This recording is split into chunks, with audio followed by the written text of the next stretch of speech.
ton problème, frère? Sœur, quel est ton problème? Si tu n'as pas encore vu un ange, c'est que le problème est à ton niveau.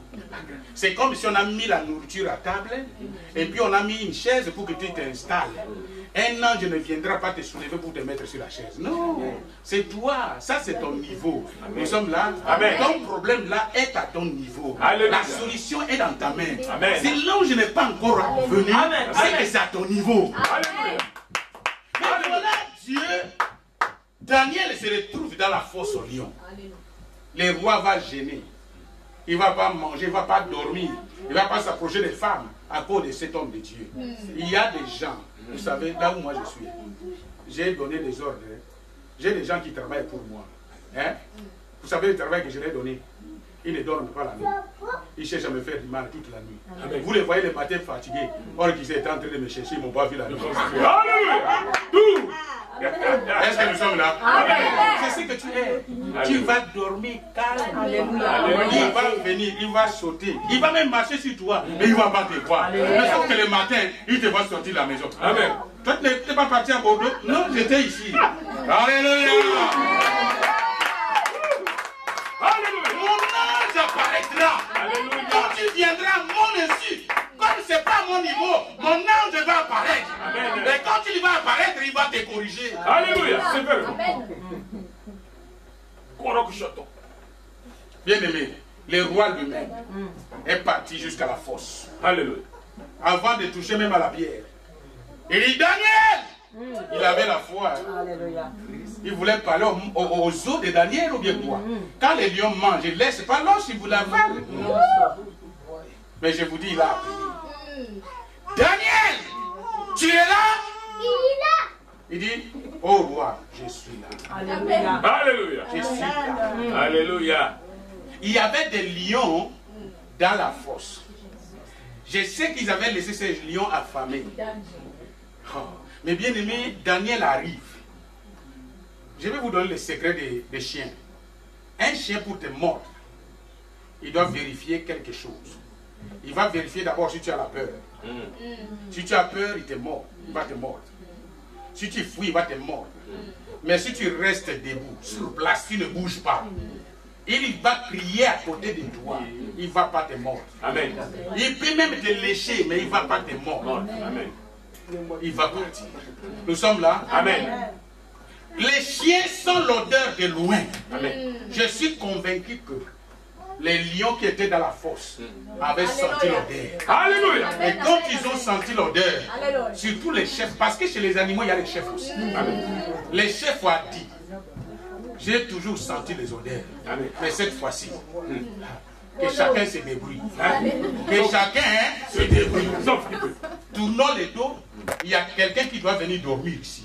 Celui-là, c'est un intouchable. Amen. On lui a arrangé la chambre ici. Et c'est ce qu'ils ont fait. Daniel atterrit doucement. Et puis il dort comme un bébé hollandais. Il dort jusqu'au matin. Alléluia. Avec les lions. Alléluia. Est-ce que vous avez compris? Pas avec les lapins. Non.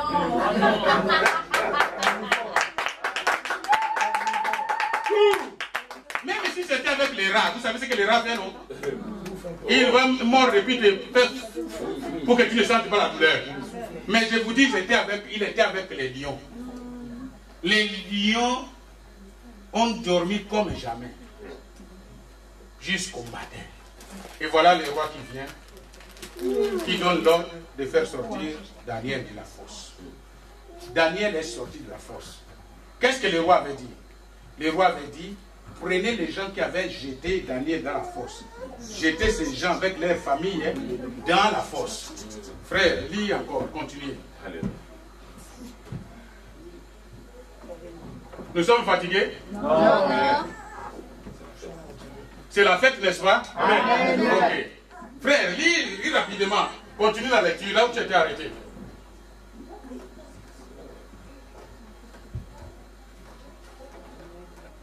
Aidez-nous rapidement, s'il vous plaît. Amen. Nous continuons notre verset. Je reprends à partir du verset 1. Et s'approchant de la fosse, il appela Daniel d'une voix triste. Le roi prit la parole et dit à Daniel, Daniel, serviteur du Dieu vivant, ton Dieu que tu sers avec persévérance, a-t-il pu te délivrer des lions? Et Daniel dit au roi, roi, vis éternellement.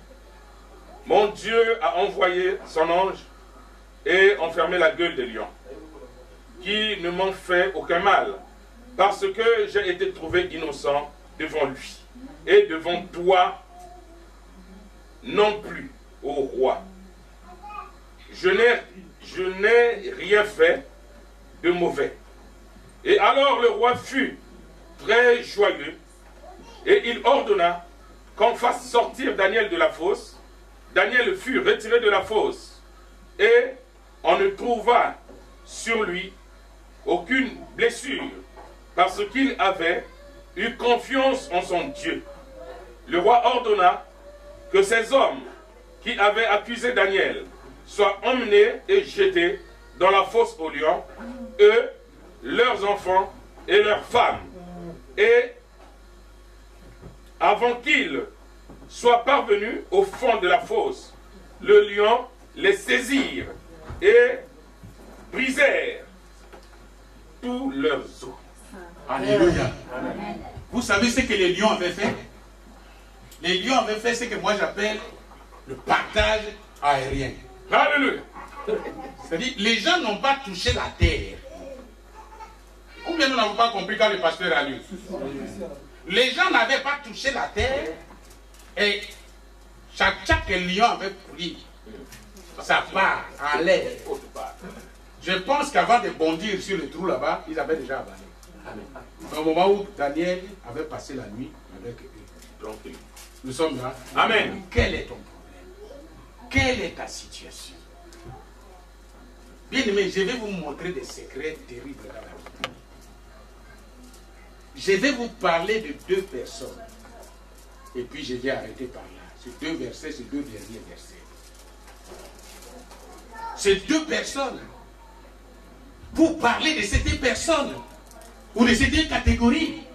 Je vais vous parler, bien aimé, de comment activer le ciel. Comment activer le ciel?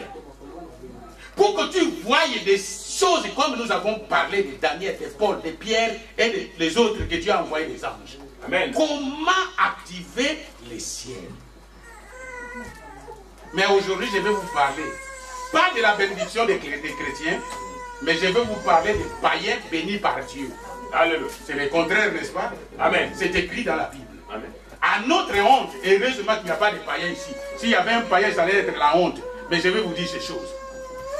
Comment les gens pouvaient, comment Dieu, le grand Dieu qui a créé les cieux et la terre, va bénir les païens et il va laisser les chrétiens. Nous sommes là. Amen. Avec des choses simples. Parce que la même Bible que nous avons, Amen. si un païen met en pratique ce qui est écrit dans la Bible, Dieu va l'assister. Nous sommes là. Amen. C'est ce que nous allons comprendre dans la Bible. Des choses normalement que les enfants de Dieu méritent. Mais ces choses sont dans les mains des païens. Quand vous regardez les belles voitures dehors, si vous trouvez des chrétiens, il n'y a pas de droit. Et quand les chrétiens voient ça, ils disent que non, c'est parce qu'ils sont allés voir les mandos là. Voilà pourquoi ils ont ces voitures. Nous sommes là. Amen. Nous sommes là. Amen. C'est à notre honte que je vais vous dire ces Amen. choses. Ils sont allés voir les mandos là. Mais ils ont mis en pratique la parole de Dieu. Qu'on nous lise Actes des Apôtres, chapitre 10. Il nous reste un verset biblique. Courons d'abord dans Actes chapitre 10.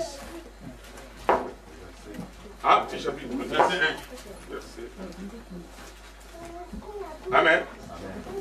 Il y avait à Césarée un homme nommé Corneille, centenier, dans la cohorte dite italienne. Cet homme était pieux et craignait Dieu. Avec toute sa famille, il faisait beaucoup d'aumônes au peuple et priait Dieu continuellement. Vers la 9e heure du jour, il vit clairement dans une vision un ange de Dieu qui entra chez lui et qui lui dit « Corneille !» Les regards fixés sur lui. Et saisi d'effroi, il répondit. Qu'est-ce, Seigneur? Et l'ange lui dit, tes prières et tes aumônes sont montées devant Dieu. Et il s'en est souvenu. Et voit maintenant, on voit maintenant des hommes. Arrête là. Allez-y lire les versets, le reste à la maison. Il nous reste un verset biblique. Mais je vais expliquer d'abord. Amen. La Bible dit, Dieu a envoyé un ange chez Corneille. Amen. Dieu a envoyé un ange chez Corneille. Mais Corneille était païen. Est-ce que vous savez ça? Amen. Ah, vos amens ne me convainquent pas. Vous savez que Corneille était païen? Amen. Mais comment Dieu peut envoyer, gaspiller les choses de Dieu? Envoyer un ange chez un païen. Il devait envoyer chez les chrétiens. Comment activer les ciels? Ou comment provoquer les ciels? Alléluia. Si tu veux voir les ciels s'ouvrir, il y a des chemins qu'il faut emprunter. Amen. Alléluia. Amen. Et des fois, ça ne demande pas la prière. Oh là là. Mais qu'est-ce que Corneille avait fait pour mériter, pour rencontrer, pour que Dieu lui envoie un ange? Qui peut faire les aumônes, les offrandes?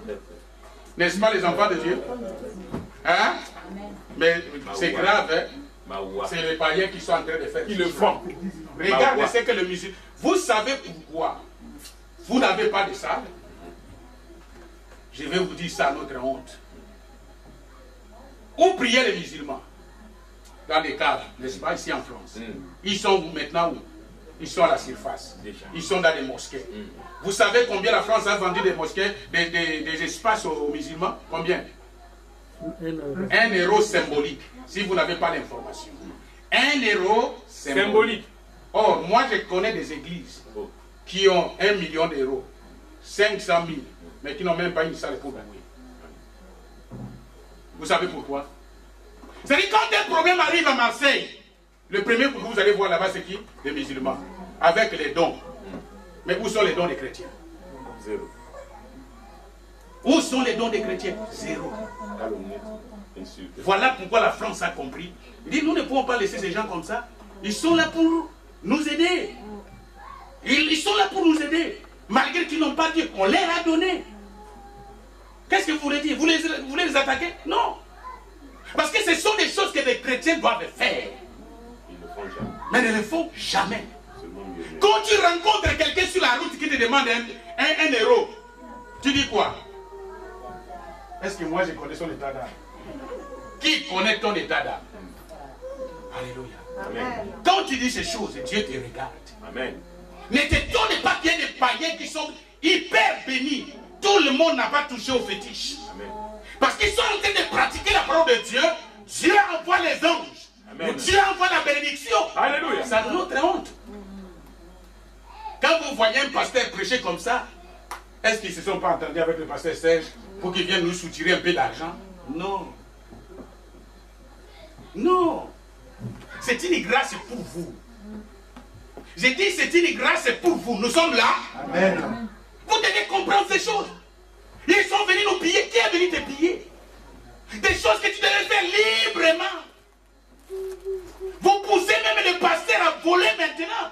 Parce qu'ils vont changer des prédications costauds pour venir vous faire des gymnastiques dans la Bible pour vous montrer comment on donne. Non. Amen. Et là, ils sont contents. Que Dieu te bénisse. Alléluia. Alléluia. Amen. Je vous dis, ces choses sont simples. Quel est ton problème? Qu'est-ce que... Corneille n'a pas seulement prié. Il a fait des aumônes. Et quand Dieu a vu ça, il a envoyé un ange. Il dit, va bénir cet homme. Amen. Nous connaissons la suite. Alléluia. Je vais vous dire les derniers versets. Préparons-nous, ça c'est une bombe. Hein? Matthieu chapitre 2. Lisons à partir du verset 7. Matthieu, chapitre 2, verset 7. Amen. Nous lisons au nom de Jésus-Christ. Alors Hérode fit appeler en secret les mages et s'enquit soigneusement auprès d'eux depuis combien de temps l'étoile brillait. Puis il les envoya à Bethléem en disant, allez et prenez des informations exactes sur le petit enfant. Quand vous l'aurez trouvé, faites-le moi savoir, afin que j'aille aussi moi-même l'adorer.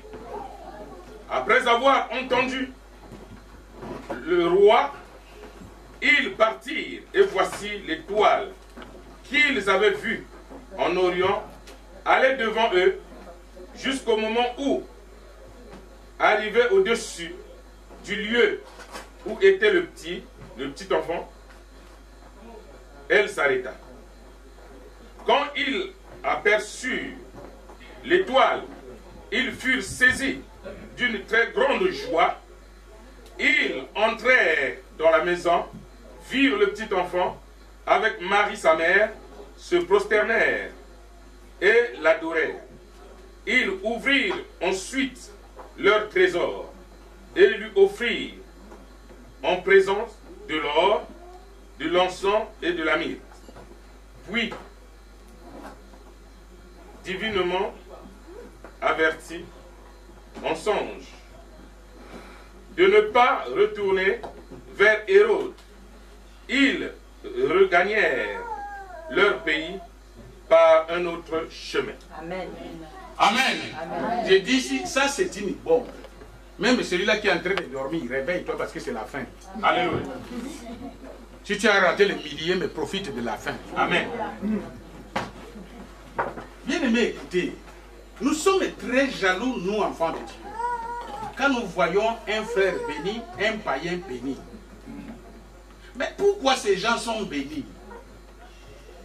Et nous qui nous disons enfants de Dieu, on n'est pas bénis. Pourquoi? Je vais nous expliquer ces choses. La Bible parle des rois mages. Je vais poser la question, le pasteur ne répond pas. Les rois mages sont des chrétiens ou des païens? Des païens. Des païens qui ils sont vraiment des grands frères des païens. Pourquoi? Parce qu'ils ne sont pas seulement païens, mais ils sont des magiciens. Nous sommes là. Amen. Les mages sont des magiciens. Mais qu'est-ce qui va se passer?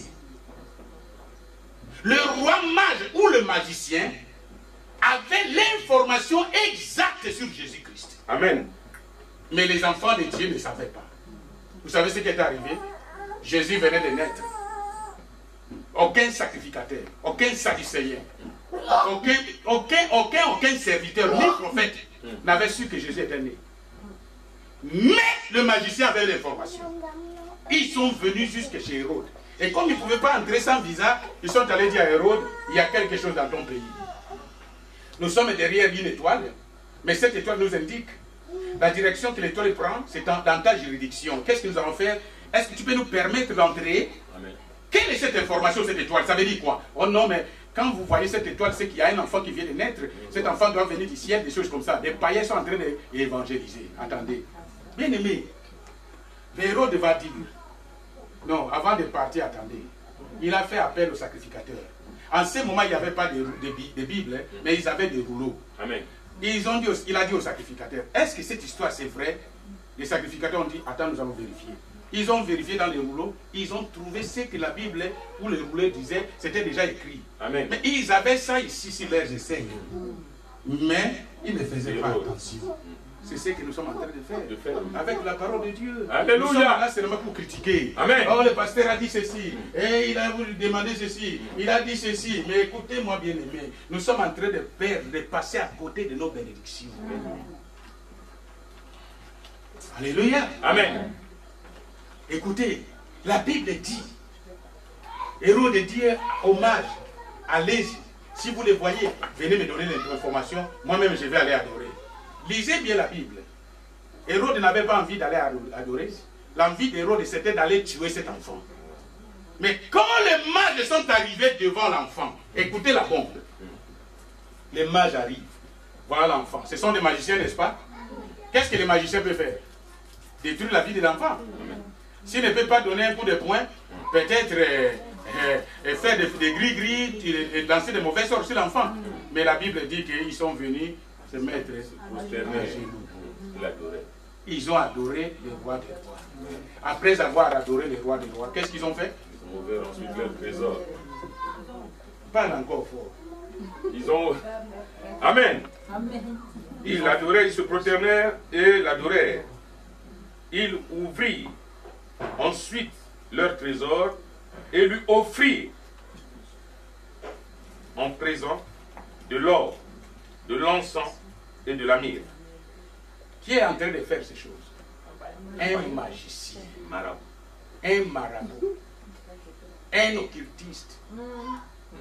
Mais nous, enfants de Dieu, même pour donner son offrande,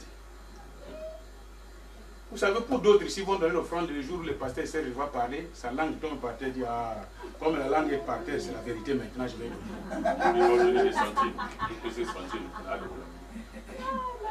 Mais écoutez-moi, c'est à notre honte. S'il y avait des païens ici, je n'allais pas parler, c'est vraiment à notre honte. Sinon, ils allaient profiter. C'est à notre honte. Un magicien, sans pasteur, ni prédication, ni prophète, prophétie, sans pasteur. Et même, ils ont compris que c'est ce qu'on doit faire à l'enfant de Dieu. Et pourquoi vous allez discuter si Dieu assiste une telle personne, même s'il est magicien? Vous savez ce que Dieu a fait en retour? Divinement averti. Un songe. C'est pas la magie, mais le ciel a parlé directement aux magiciens. Alléluia. À cause de l'acte qu'ils ont posé. Amen. Amen. Comment vous voulez qu'on vous prêche? Je sais que nous, les pasteurs, nous avons détruit. Nous avons l'habitude de dire que celui qui a 10 000 euros se met debout. Voilà le problème. Mais nous ne voulons pas expliquer les choses de cette manière. Rentrons dans la Bible. Dieu est en train de bénir les païens parce qu'ils ont fait des choses que les enfants de Dieu devaient faire. Mais si toi-même, enfant de Dieu, tu le fais, c'est grave encore. Sans pasteur, ni exhortation, ni prophétie, ni... Il n'y avait pas un modérateur, ni Bible.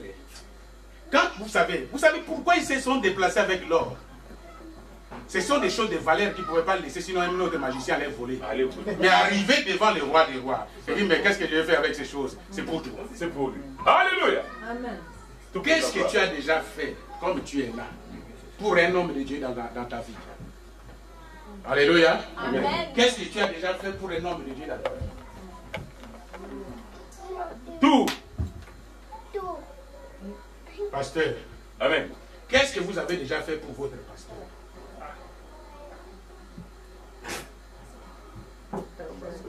Si demain vous voyez le pasteur rouler, des temps vous regardez comme ça, devant vous voyez Hammer, et dedans c'est le pasteur Serge, qu'est-ce que vous allez dire? Est-ce qu'il n'est pas parti en Kamba? C'est toi-même qui seras le combattant, qui va combattre maintenant les pasteurs.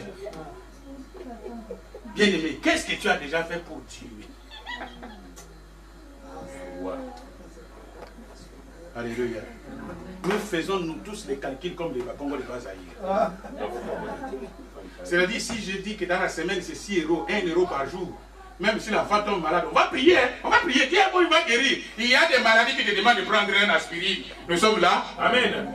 Mais parce que tu as déjà fait ton calcul, sinon le Mounchang, le Jédu là, il n'y aura pas. Donc il faut prier seulement. Inclinons-nous, nous allons prier. La prière de ce soir, personne ne va te donner l'intention de prière. Toi-même, tu as écouté, tu as compris. Qu'est-ce que tu peux dire à Dieu? Quand on a parlé des anges, tout le monde était content. Et ce soir même, Dieu va m'envoyer un ange. Mais je vous ai dit à la fin comment activer le ciel pour que Dieu déplace un ange pour toi. Qu'est-ce que tu fais pour l'œuvre de Dieu? Qu'est-ce que tu as déjà fait en secret pour Dieu?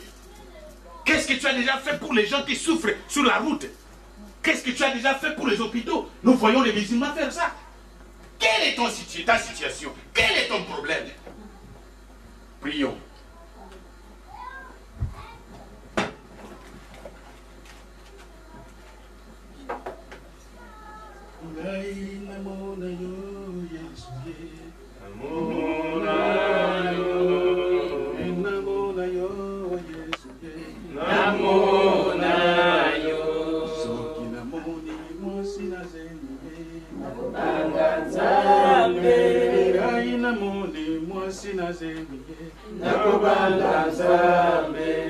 Sanzola, Alléluia, Sanzola, Amen, Alléluia, Amen. Bien-aimés, restons dans la prière.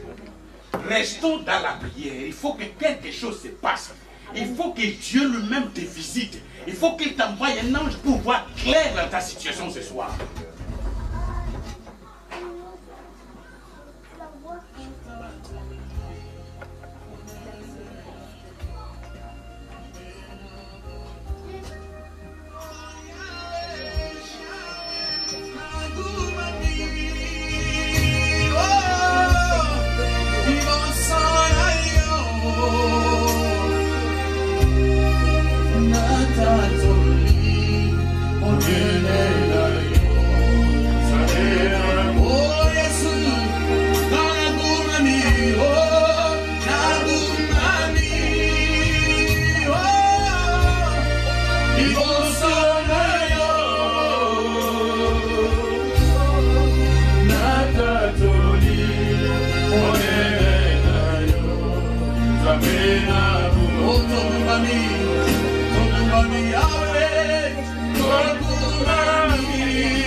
Alléluia.